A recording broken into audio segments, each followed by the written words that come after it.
This is a video on using the method of cylindrical shells to find the volume when the axis of rotation is not the x or y axis. So the question states, find the volume of the solid formed by revolving the region bounded by y equals 8 minus x and y equals x and x equals 2 around the line x equals 1. So y equals 8 minus x is a line, y equals x is a line, x equals 2 is a vertical line, and we're revolving around the vertical line x equals 1. So the first step is to draw the picture. And there's my picture. We can see our top line, 8 minus x, our bottom line, y equals x. And notice they intersect at x equals 4. 8 minus 4 is 4, and y equals x at 4 is 4. We're revolving around x equals 1. So the first step, after graphing the lines, is to draw a cross-section from top to bottom. I'm going to draw a vertical cross-section because a horizontal cross-section would require two pieces, and I only want to do one integral. So let's draw a cross-section. There's our cross-section from top to bottom. Next, we revolve the cross-section around the line x equals 1. So this cross-section will reflect to the other side as so.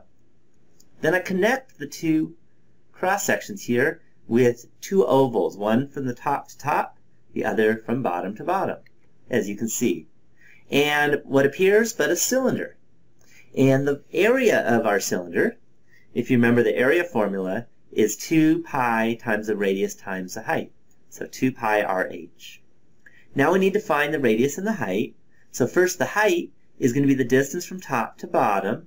That's the distance from top to the x-axis, which is 8 minus x, minus the distance from bottom to the x-axis, which is x.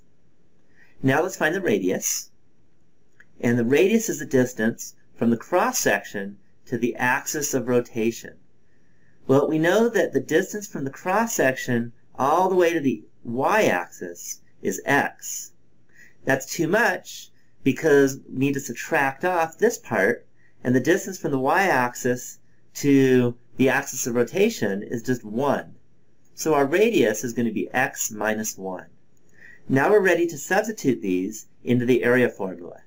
And we get the area is 2 times pi times the radius times the height. So the next step is to take the volume, and the volume, remember, is the integral of the area. And we're going to go from x equals 2 to x equals 4 because they intersect at x equals 4. So this is our volume, 2 pi integral from 2 to 4, x minus 1 times 8 minus x dx. So the final step is to integrate. I used a calculator, and what I got was approximately 41.9. And that's the volume of our solid. And we're finished with the problem.